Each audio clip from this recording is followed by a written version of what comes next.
말씀이 있는 교회, 그 말씀 전하는 교회, 말씀대로 살아가는 교회, 말씀의 빛 교회.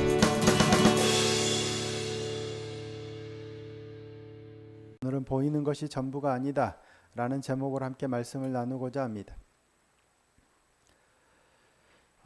오늘 본문은 북이스라엘의 멸망에 관한 기록입니다.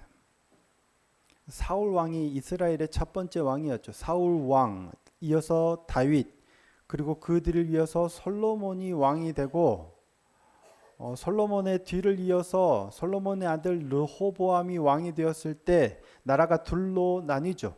르호보암과 여로보암. 그래서 남쪽은 르호보암이 왕이 되고 북쪽은 여로보암이 왕이 됩니다. 그렇게 쭉 남유다와 북이스라엘로 이어져 오다가 오늘 본문에 이제 BC 기원전 722년에 북이스라엘이 먼저 멸망하는 거예요. 북이스라엘이 기원전 722년에 아수르에 의해서 멸망을 당하는 겁니다.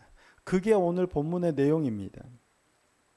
북이스라엘의 마지막 왕이 누구냐면 누구예요? 호세아예요. 북이스라엘의 19대 왕인 호세아 때 남유다의 왕은 12대 12번째 왕인 아하스 왕 때 북이스라엘이 아수르에 의해서 멸망을 당합니다. 그러니까 엘라의 아들 호세아는 왕이 된 지 9년 만에 아수르에 의해서 멸망을 당하게 되는 거죠. 그때가 언제예요? 호세아 9년이에요. 호세아가 왕이 된 지 9년이에요. 자, 6절 말씀인데요. 6절 말씀 함께 한번 읽어보실까요? 자, 읽겠습니다. 시작. 호세아 제9년에 아수르 왕이 사마리아를 점령하고 이스라엘 사람을 사로잡아 아수르로 끌어다가 고산 강가에 있는 할라와 하볼과 메대 사람의 여러 고을에 두었더라. 아멘. 호세아가 왕이 된 지 9년에 나라가 망한 거예요. 나라가 북이스라엘이 멸망당한 이유가 뭐예요? 오늘 본문에 보면 정확한지 언제인지는 알 수 없지만 호세아가 왕이 되었을 때 아수르에 살만했을 왕이 침략해 들어와요. 공격해요. 그래서 호세아 왕이 항복합니다. 그래서 북이스라엘이 아수르의 속국이 됩니다. 그래서 종이 되어서 조공을 드리게 되었다라고 오늘 본문에 기록하고 있죠. 그러니까 북이스라엘이 아수르의 속국이 된 거예요. 그래서 봉신, 속국이 돼서 조공을 바치는 나라가 됐어요. 그런데 그러기를 몇 해가 지나서 정확하게 언젠지는 모르겠지만 호세아가 갑자기 아수르를 배신해요. 언제부터 어쩌다가 그렇게 됐냐면 애굽에다가 사신을 보내고 나서 아수르의 조공을 바치지 않아요. 그 말은 뭐예요? 이제부터는 아수르 대신 누구랑 교제하겠다는 거예요? 애굽을 의지하겠다는 거예요. 그러니까 호세아가 아수르를 섬기는 게 싫었나 봐요. 애굽도 강대국이고 아수르도 강대국이잖아요. 근데 호세아는 누굴 선택했냐면 애굽을 선택한 거예요. 애굽 왕 소에게 사자를 보내고 아수르 왕에게 바치던 조공을 드리지 않은 거예요. 그래서 아수르 왕이 호세아가 배반했구나. 그래서 가가지고 호세아 왕을 감금해 놓고 그 모든 땅을 점령하고 사마리아는 한 번에 정복이 안 됐나 봐요. 3년 동안 가두고 있다가 호세아 9년이 되는 해 사마리아를 점령하고 이스라엘 백성들을 끌어다가 아수르로 데려다가 여러 지역에 살게 한 거죠. 이주 정책을 핀 거죠. 우리나라 사람들도 일제시대 때 간도로 끌려다가 이런 일들이 있었잖아요. 그런 이주 정책을 폈던 것 같아요. 근데 그렇게 북이스라엘은 그 해에 멸망을 당한 거예요. 근데 북이스라엘이 멸망당한 이유가 뭐예요? 호세아가 그전에는 멸망당하진 않았어요. 석국이 되어서 아수르를 섬기긴 했지만 조공을 바치긴 했지만 여전히 왕으로 있었고 멸망당하지는 않았어요. 그런데 멸망을 당한 이유가 뭐냐면 아수르를 배반했기 때문이에요. 근데 아수르를 배반한 결정적인 이유가 뭐냐면 오늘 본문은 애굽 왕 소에게 사신을 보냈기 때문이라고 기록하고 있죠. 자, 4절 말씀입니다. 그가 애굽의 왕 소에게 사자들을 보내고 해마다 하던 대로 아수르 왕에게 조공을 드리지 아니하매. 그 말은 뭐예요? 애굽 왕 소에게 사신들을 보낸 뒤부터 조공을 이제 안 바치기로 한 거예요. 이제는 갈아타겠다는 거예요. 애굽이 강대국이니까 애굽을 의지해서 아수르한테 덤벼보겠다라는 거예요. 한마디로 애굽 편에 줄을 선 거죠. 왜 그랬을까요? 호세아한테 물어보세요. 정확한 이유는 알 수 없지만 애굽은 본래부터 강대국이었어요. 근데 아수르는 이제 새로이 떠오르는 강국이 된 거예요. 아수르는 신흥 강국입니다. 그러니까 BC 8세기부터 디글랏 빌레셀이 왕이 된 후부터 아수르가 주변에 있는 작은 나라들을 막 이렇게 점령해요. 그러면서 점점 제국이 되어가는 거예요. 아수르 이전에는 애굽이 강대국이긴 했지만 제국은 아니었거든요. 근데 처음 기원전 8세기에 처음 제국 시대가 열리는 거예요. 아수르가 제국 시대를 연 후에 그 다음에 바벨론에 이어서 바사와 메데, 그러니까 페르시아와 미디아, 그 다음에 알렉산드리아 대왕으로 대표되는 헬라, 마게도냐가 제국을 이루고 그 뒤를 이어서 로마 제국이 등장합니다. 이렇게 큰 5개의 제국이 등장하게 되는데 그 첫 시발점이 누구냐면 아수르 제국이에요. 그러니까 신흥 강국으로 처음 두드러지게 제국을 형성한 아수르 제국이에요. 제국 시대의 첫걸음을 내디딜 때 디글랏 빌레셀이 주변에 있는 나라들을 흡수해 가잖아요. 그때 가만히 있지는 않았겠죠. 옆에 나라들이 다 아수르에 편입되고 속국이 되어갈 때 두려움을 느낀 다른 왕들이 어떻게 해요? 연합을 해요. 그래서 아수르에게 대적하자. 아수르가 아직은 완전한 제국이 안 됐기 때문에 대적하자. 우리가 연합해서 대적하자. 애굽은 강대국이었지만 떨어져 있잖아요. 아수르,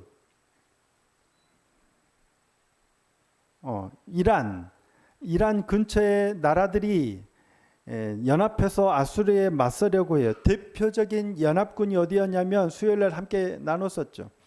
아람하고 북이스라엘입니다. 아람 왕 르신하고 북이스라엘의 베가가 연합해서 아수르에게 대적하자. 그래서 누구에게 얘기를 해요? 남유다에게 너도 우리 연합해서 같이 아수르를 대적하자. 그때 왕이 누구였냐면 아하스 왕이에요. 남유다의 왕이. 북이스라엘의 베가와 아람의 르신이 남유다인 아하스에게 우리 연합해서 아수르에게 대적하자. 근데 아하스가 거부하죠. 거절을 해요. 그러니까 아하스가 우상도 숭배하고 좀 신앙적으로는 별로였지만 정치적인 감각은 좀 뛰어났던 것 같아요. 막 신흥 강국으로 부상하고 있는 아수르를 우리가 연합한다고 대적할 수 없다는 걸 알았대. 판세를 읽은 거죠. 그래서 나는 너희와 연합할 수 없다. 거절하고 오히려 아수르 편에 붙어버린 거예요. 그러니까 연합하지 않으니까 아람과 북이스라엘이 오히려 남유다를 먼저 치러오죠. 그래서 남유다의 아하스가 디글랏 빌레셀에게 사신을 보내서 도와달라. 그래서 아수르 왕이 와서 아람 왕 르신을 죽이고 북이스라엘을 정복해버려요. 하지만 그때까지도 완전히 북이스라엘이 멸망당한 건 아니었어요. 그런 일이 있었어요. 그리고 나서 오늘 본문에 이제 북이스라엘이 멸망하는데 그때 남유다의 왕이 누구였어요? 아하스였죠. 또 오늘 본문 호세아가 왕이 될 때 남유다의 왕이 누구예요? 아하스예요.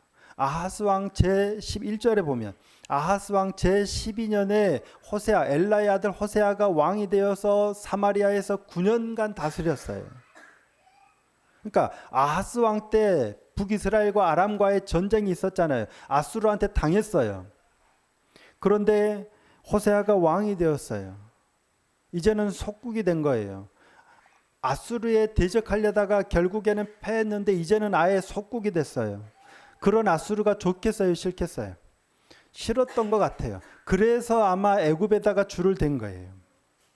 우리는 전통적인 강호 애굽에는 그래 우리가 어차피 늘 그러니까 중국에는 늘 뭐 이런 중화 사상 비슷했겠죠. 애굽에는 우리가 굽힐 수 있지만 이제 떠오르는 너희 아수르 따위에는 우리가 비록 지금은 당하고 있지만 굽히기 싫다 이런 마음이 아니었을까 싶어요. 그래서 줄을 댄 게 애굽에다 줄을 댔어요. 그래서 결국 망하죠. 애굽에 줄을 선 결과는 뭐예요? 성공의 실패예요? 실패. 결국 나라는 멸망하고 북이스라엘은 없어져 버립니다.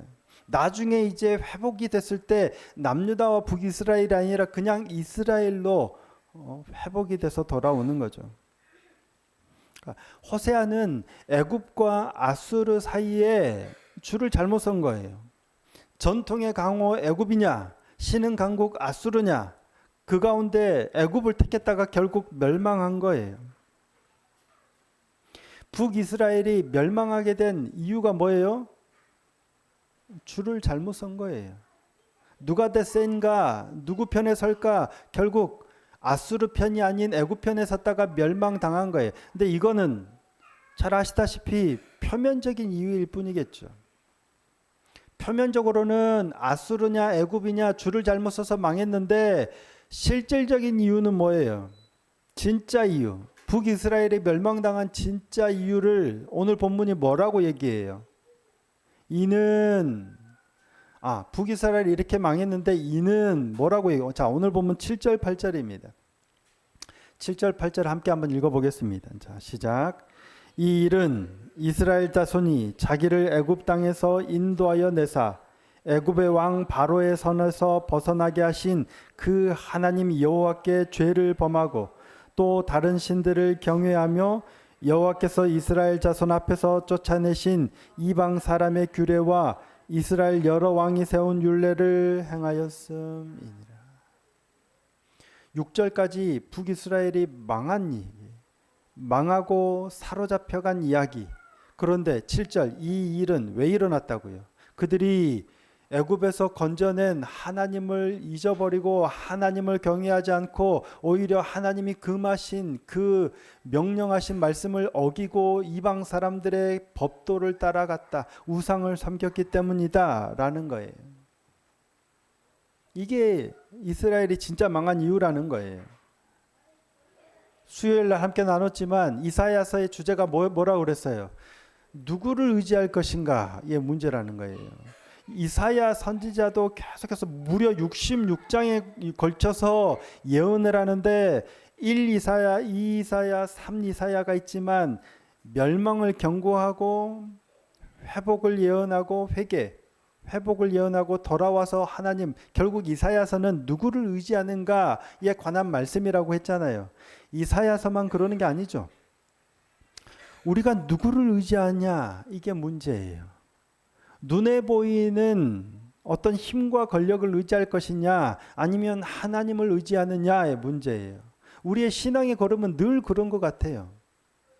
지금 북이스라엘의 호세아가 애굽을 의지할 것인가 아수르를 의지할 것인가 애굽 잘못 의지했다가 망한 것 같지만 실상은 하나님을 의지하지 않았기 때문에 망했다는 거예요. 애굽의 줄 서냐 아수르의 줄 서냐가 중요한 게 아니에요.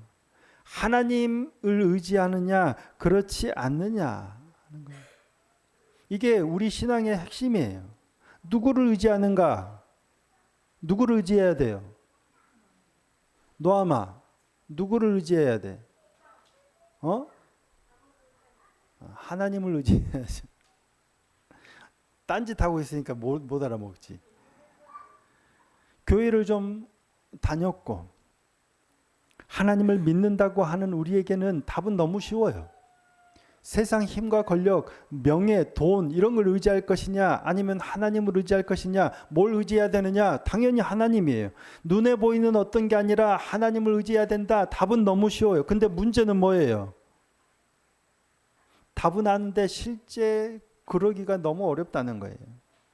당연히 문제 앞에서 눈에 보이는 어떤 것들을 의지하거나 연연할 게 아니라 문제 앞에서 하나님을 바라보고 하나님을 의지하고 하나님을 믿어야 돼요. 이게 우리의 신앙이에요. 근데 막상 문제 앞에 서면 이게 잘 안 돼요.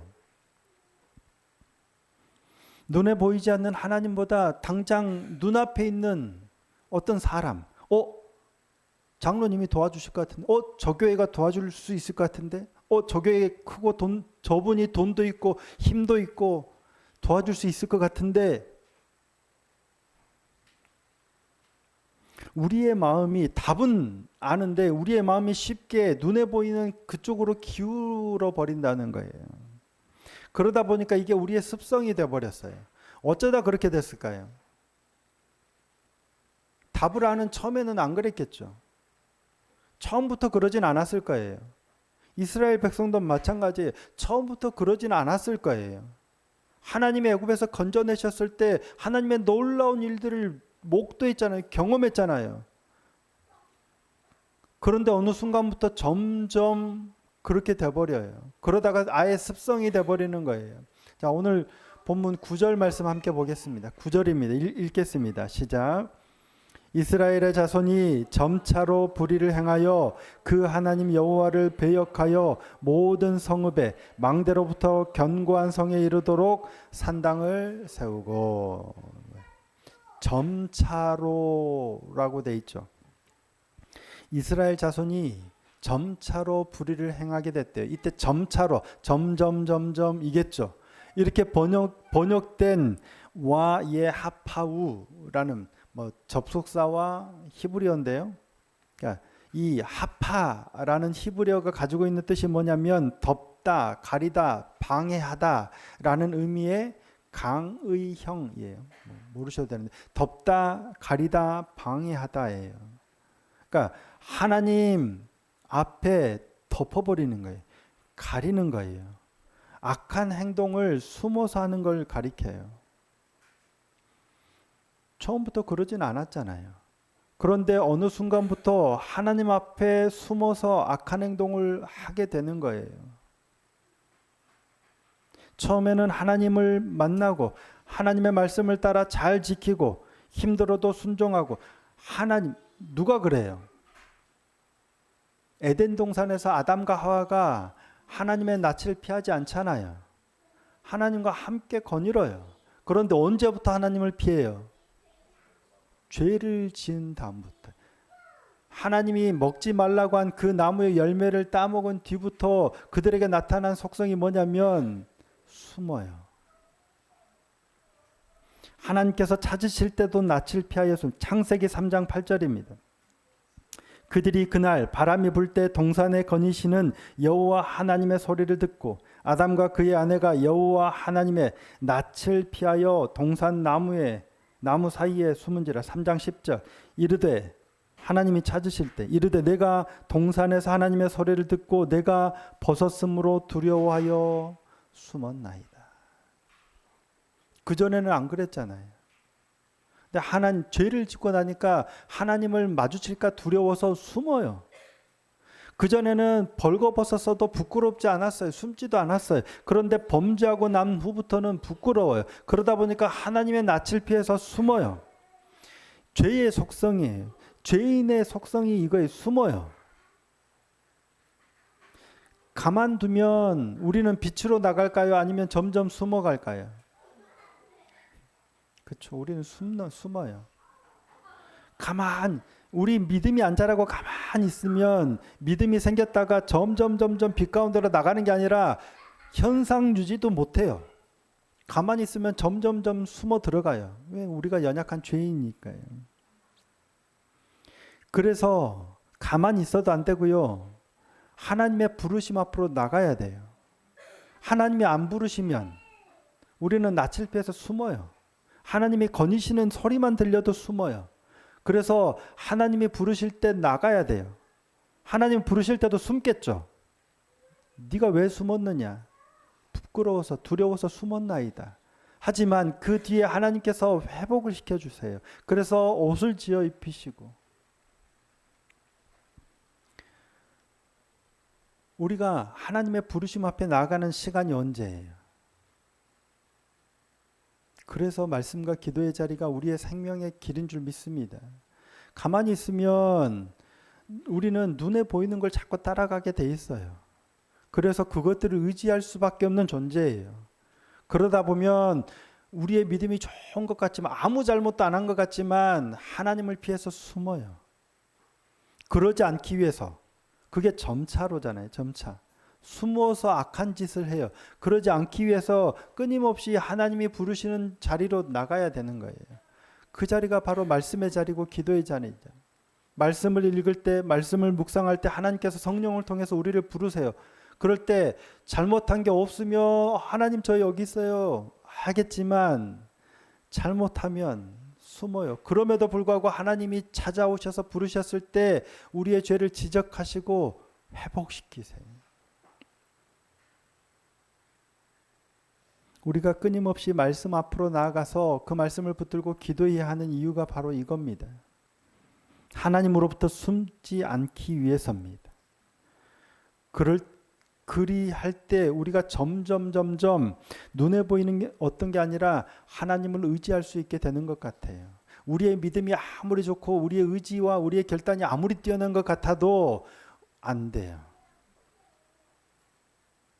하나님의 말씀 앞에 있을 때, 하나님 우리를 일깨워 주실 때 우리의 연약함을 뛰어넘어서 그 말씀이 우리를 붙드시고 하나님을 의지할 수 있게 우리를 세워가시는 것 같아요. 수련회, 그렇죠. 1년 다 지나가도록 2박 3일고 하면 뭐 별거냐 싶지만 특별하게 부르는 시간이 될 수 있을 것 같아요. 우리 마로미와 아요가 귀한 은혜의 시간을 좀 가졌으면 좋겠어요. 쉽지 않죠. 하지만 그렇게 또 결단을 했을 때 하나님으로부터 숨지 않기 위해서 부끄럽지만 나아가서 은혜를 누리는 그러한 시간이 됐으면 좋겠습니다. 우리 모두도 점차 눈에 보이는 어떤 것들이 아니라 말씀의 능력을 통해서 하나님을 의지할 수 있는 힘, 그것이 일상이 되는 놀라운 축복의 삶이 되었으면 좋겠습니다. 그래서 더 말씀과 기도의 자리에서 빛 가운데로 나아가는 복된 믿음의 자녀가 다 되기를 예수님의 이름으로 축복합니다. 자, 이 시간 말씀을